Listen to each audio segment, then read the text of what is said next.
Help! On the day before my grandchild's funeral, a faint voice came from somewhere. Huh? What? As I listened closely, it seemed to be coming from inside the coffin. Trembling with fear, I opened the lid of the coffin, and there was my 3-year-old granddaughter, who was supposed to have died from illness, tied up with chains. I couldn't comprehend what was happening. Grandma, you know. As unbelievable facts were told from my granddaughter's mouth, I was at a loss for words. Unforgivable. How could this happen? The anger welling up inside me exceeded my limits of patience. I lost my husband in an accident when I was 38. As a widow, I devoted all my energy to raising my son, Timothy, who was 13 at the time. When Timothy was 34, he married a woman named Sarah.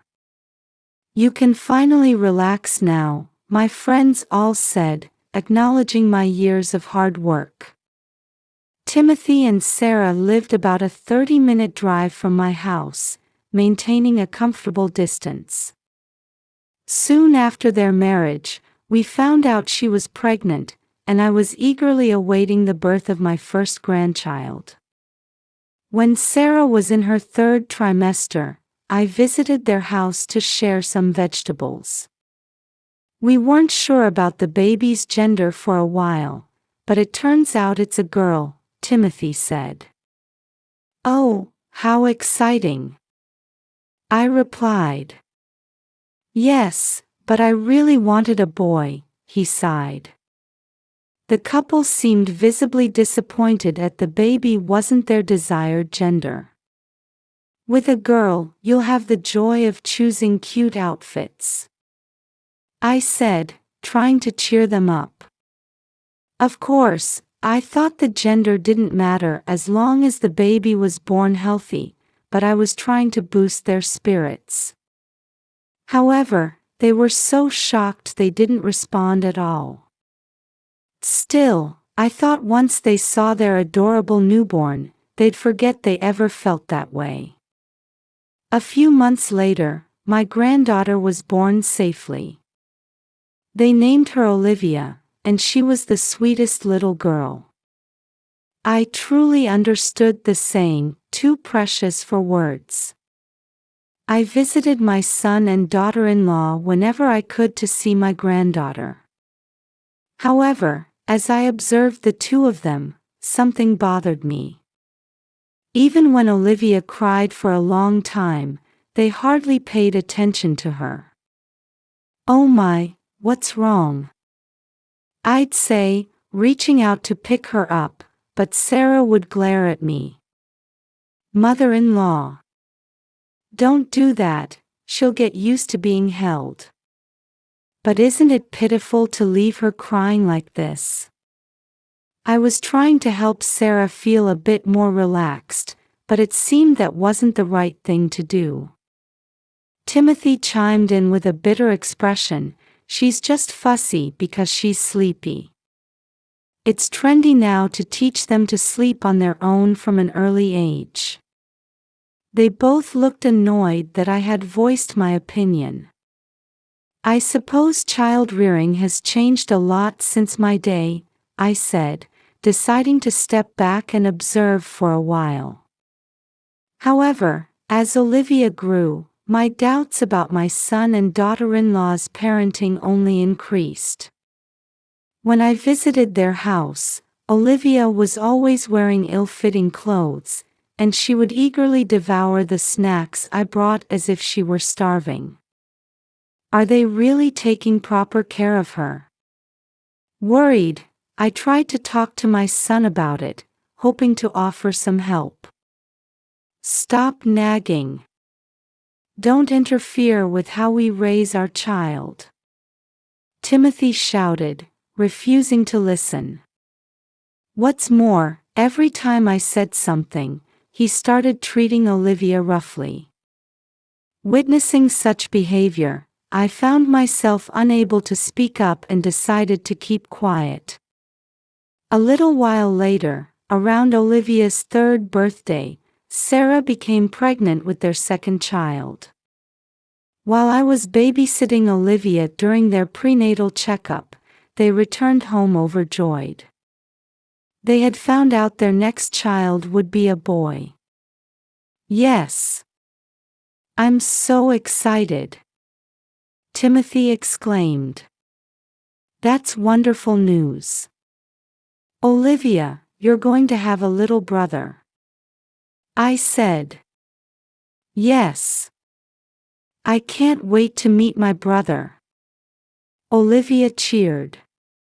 Seeing Timothy and Sarah's happiness and Olivia's joy, I felt relieved.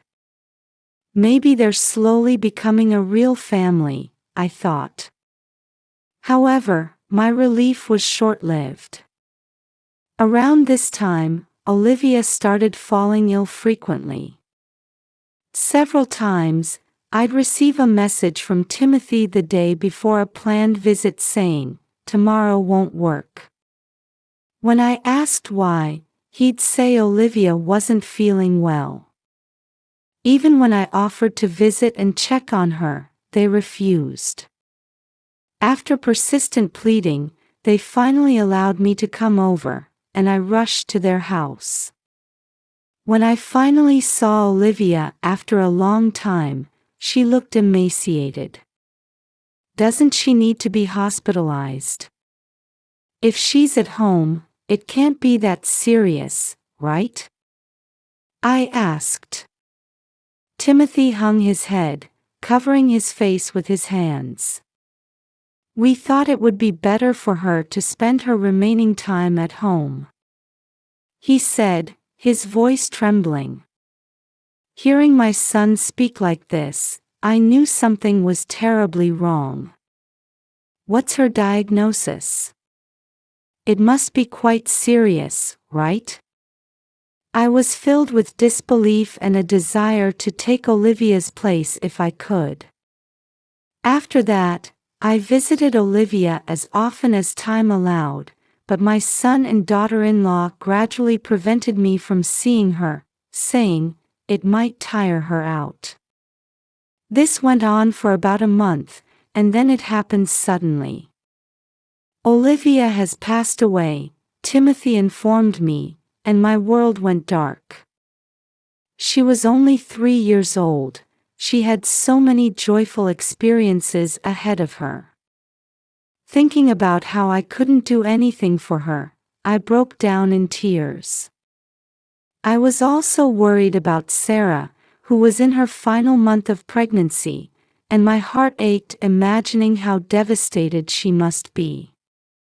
When I went to my son's house, funeral preparations were underway, and Olivia was already in her coffin. As I approached the coffin, wanting to see Olivia's face, Timothy, who had just entered the room, stopped me.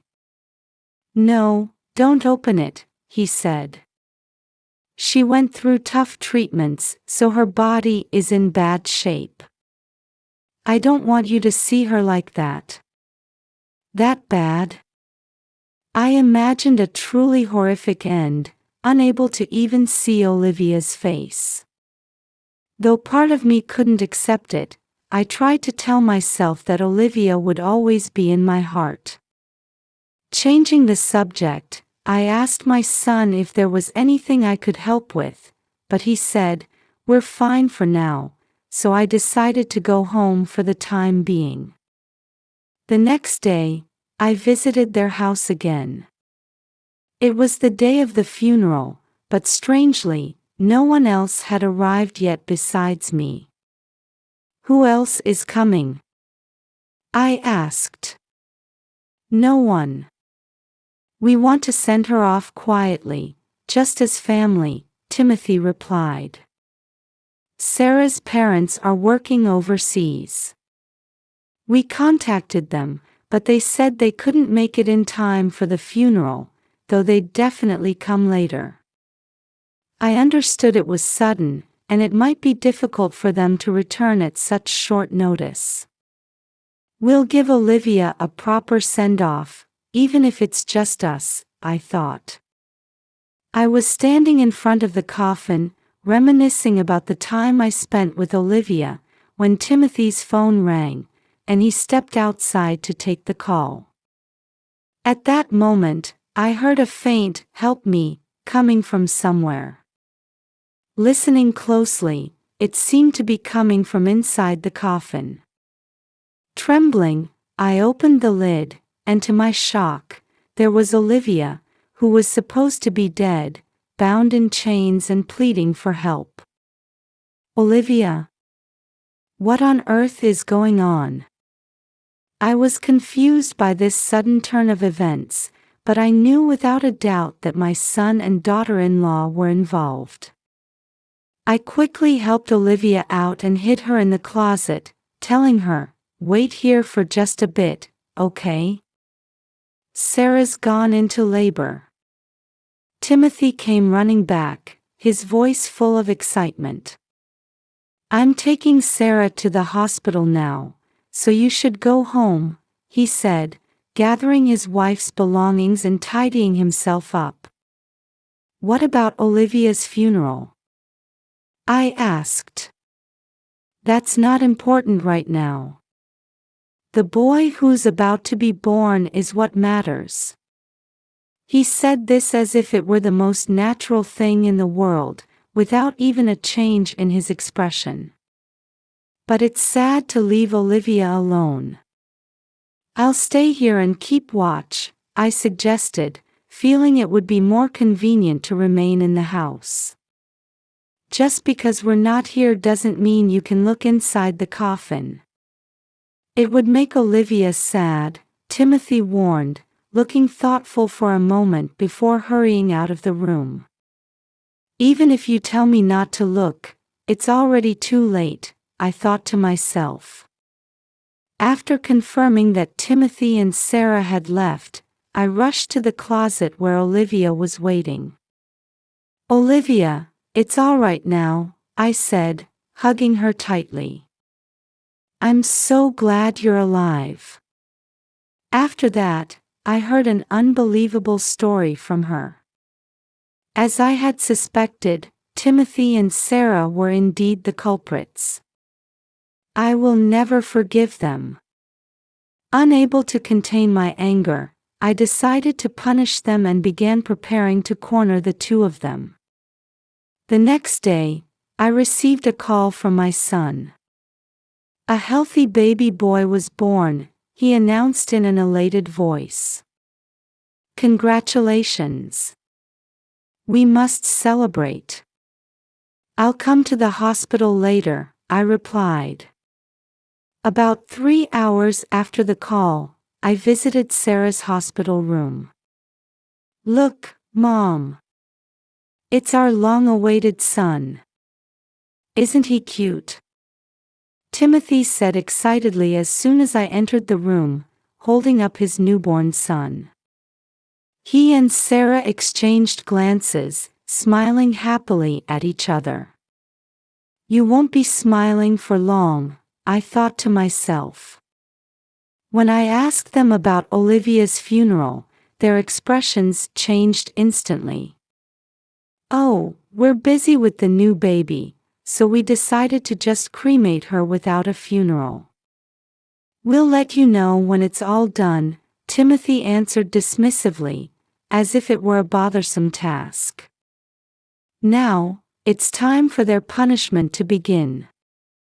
I gave a signal behind my back, and Olivia ran towards the newborn baby. "Wow! He's so cute. This is my little brother, right?" Seeing this, my son and his wife were visibly shocked, looking back and forth between Olivia and me. "Oh my! Olivia!" I pretended to be surprised by her appearance. "You opened the coffin. Didn't I tell you not to?" Timothy confronted me, his tone harsh. I glared back at him. How could you chain her up and lock her in a coffin? That's despicable. Huh? That's none of your business, is it? I explained how I discovered Olivia. When I opened the coffin lid, Olivia's mouth was covered with cloth, but it had slipped a bit, allowing her to call for help. Just imagine how scared Olivia must have been, unable to move in that dark box. As I started to say this, my son suddenly hugged Olivia tightly. You came back to life. That's great, isn't it, Sarah? Yes, it really is.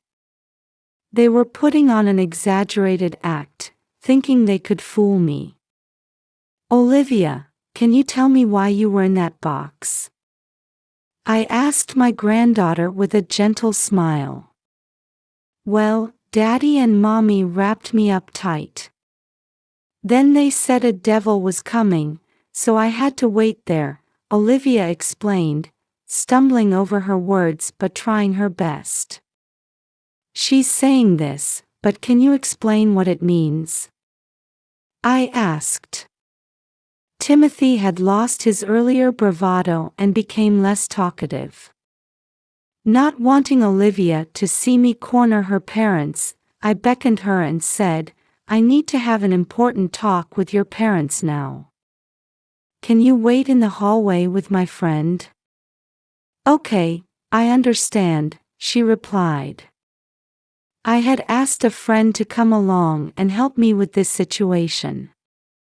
After confirming that Olivia had left the room, I slowly turned to face Timothy and Sarah. Now, I need you to explain everything clearly, I said. Unable to withstand my piercing gaze, they quickly averted their eyes. You can't believe what a child says. That's right. She's only 3 years old. Her memory can't be trusted. They desperately tried to deny their actions, refusing to admit what they had done. I took out a notebook from my bag and held it out to them. But what's written here is true, isn't it? Timothy's voice cracked as he asked, How did you? This notebook contained details of their plan. Shall I read it aloud? The funeral is fake, meant to deceive Mom. Further down, it was written that if Olivia died, they expected to receive financial aid for funeral expenses.